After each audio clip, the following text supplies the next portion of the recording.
A little disturbing. A little disturbing. Not really cool seeing kids do the stuff that he did. But it's a movie he did that I really enjoyed, and I always thought was just spooky, just creepy.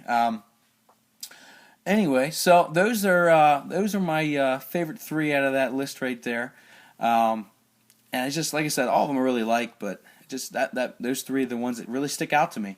Okay, gonna go over to the section over here. Now these are much bigger piles, so I'm gonna say my favorite five.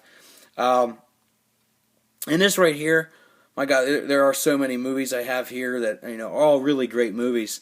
And I'll talk about a movie I absolutely hate that I got, but I think I got it for free almost, so I can't complain too much. But my first favorite movie here out of all these, I have to go definitely 100% with Mrs. Doubtfire. Saw the movie in the theaters, just absolutely loved it. I thought it was just so good. It is fourth from the bottom if you're trying to look for it real quick, and I hope you can see these pretty easily.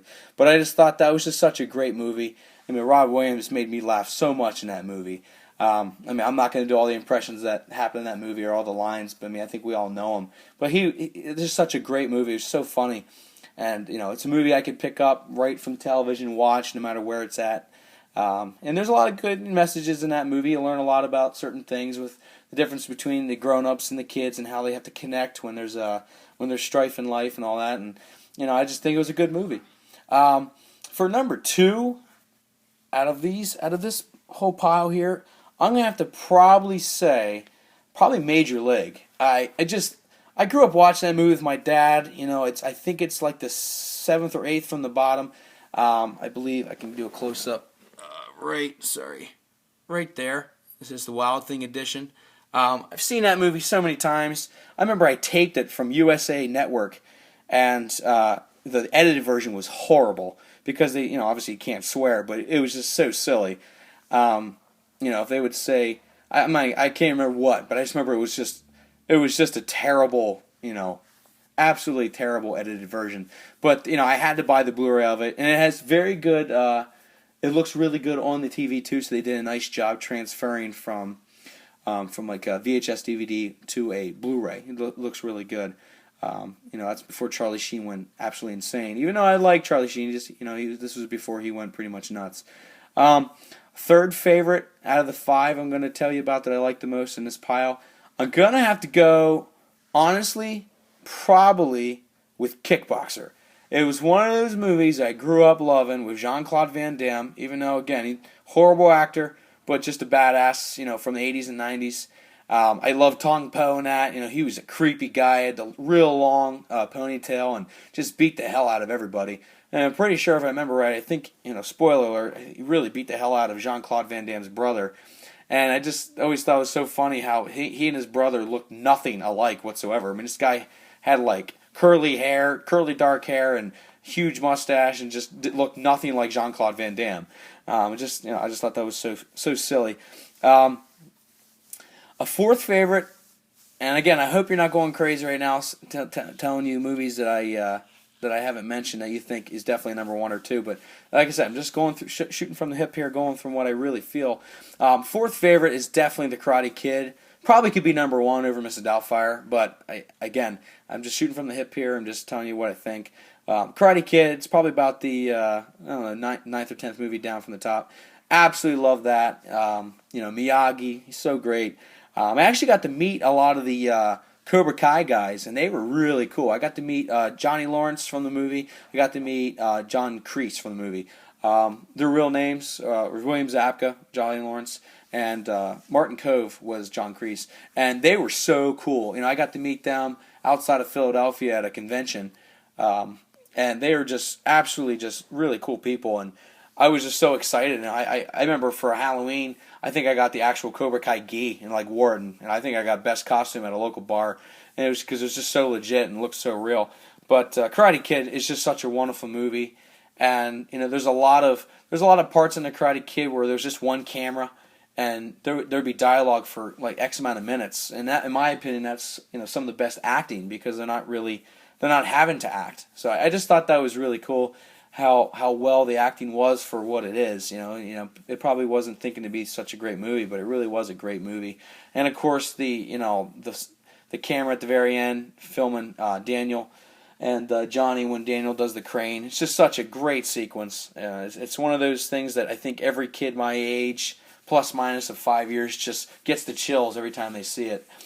And for my fifth movie, I gotta have to say Kick-Ass. I absolutely love that movie. I know Kick-Ass 2 is coming out, I think, late May of 2013. So this spring and summer it'll be out. I really love Chloe Moretz. I think she is, for her age, she acts like she's much older. I mean, she almost acts like she's like 22 years old, and I think she's only like 15 or 16. But she's so good in that movie. I mean, her everything she does, I thought she stole the show, and she was probably the youngest one in the movie. I really loved Aaron Johnson. I know he's still not real famous yet, but Aaron Johnson was in Nowhere Boy, which is in the next pile over, about John Lennon. He was also in Savages, which I have yet to buy, which I really want to get. But he was just really good in Kick-Ass. You really bought him as being such a dork, but he was kind of a badass in his own way. But he was a really good actor in that movie. And I absolutely love the movie Superbad. And I thought McLovin was funny in that, but other than that, I'm not big on that kid. I honestly, I forget his real name. But the McLovin character in Kick-Ass, I just didn't buy. He kind of annoyed me in that movie. And again, I hope I'm not offending anybody. I just giving you my opinion, like I said about that movie Fireproof. I just didn't like it. I thought it could have been a much better choice.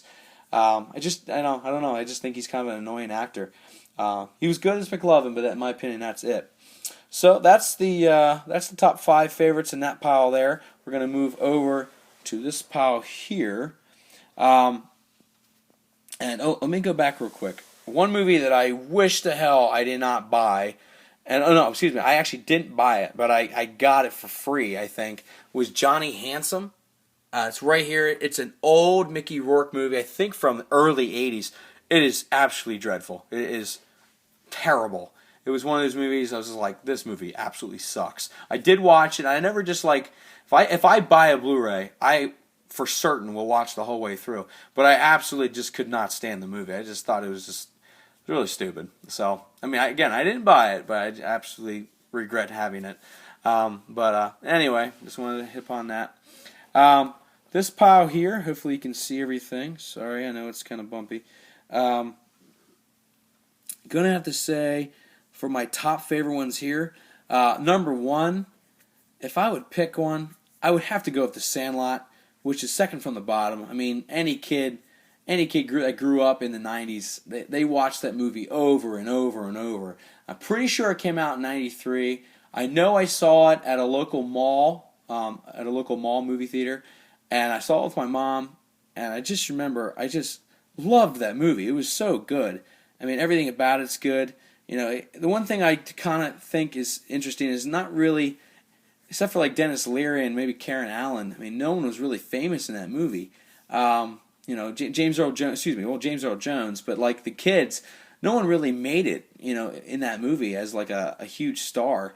I know Benny, the Jet Rodriguez, his real name was Mike Vitar. He was in Mighty Ducks 2 and 3, but, he wasn't really that great of an actor, but I think he's now like a firefighter now, which I think is really cool and does a good service for our country. But I think it's just interesting how no actor that was really playing in The Sandlot really made it. Usually someone at least makes it, but I don't think really anyone did anything.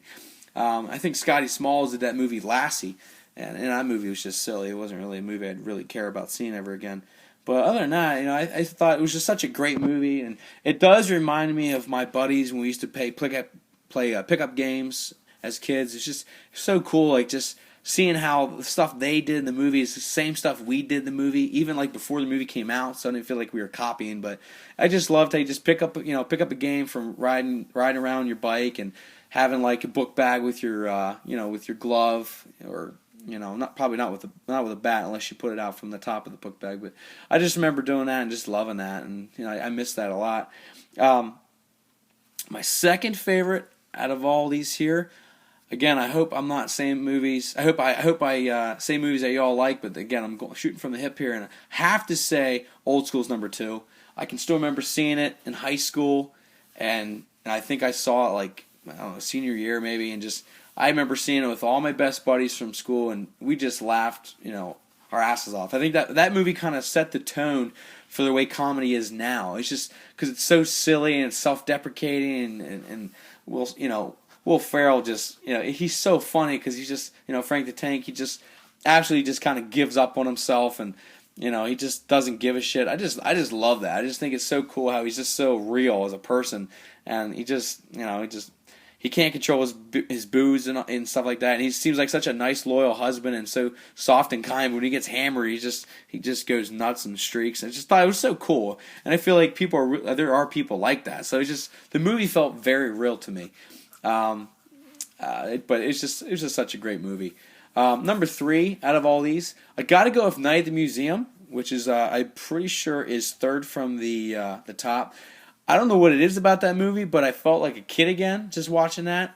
I don't know. I thought it was so cool. Everything came to life, and Ben Stiller was really good in that movie, and very believable. And I felt for him. I knew he loved his kid and stuff like that, and I just thought it was such a great movie. And I really thought Robin Williams was good as Teddy Roosevelt. And, I didn't really like Night at the Museum 2. I thought that was a little, I don't know, I didn't think that was that great. I've always been a fan of Hank Azaria, but I thought his character in Night at the Museum 2 was very annoying, and I just didn't really buy it as a bad guy in the movie. But the first one I think is really good. For a fourth movie out of the 5 I'm going to tell you about, I probably have to go with Office Space, just because it was a movie from high school that just... It kind of gave me a little insight on why you shouldn't work in a cubicle for a living. I don't know, because the guy just got so fed up and he said, "You know what? Fuck it. I'm not gonna do it anymore. I have no interest of working like this." And he just, if I don't want to go work, I'm not gonna go work. I don't want to pay bills. I'm not gonna pay bills. Now you have to pay bills. I would agree with that. But when it comes to a job that you absolutely hate, I mean, life's short. You got to do something that you really, if not love, just like it. And Peter, who was played by Ron Livingston, he just hated it. I just thought that was just so cool how he just kind of just said, F it. He went for Jennifer Aniston, which I think is ballsy no matter what.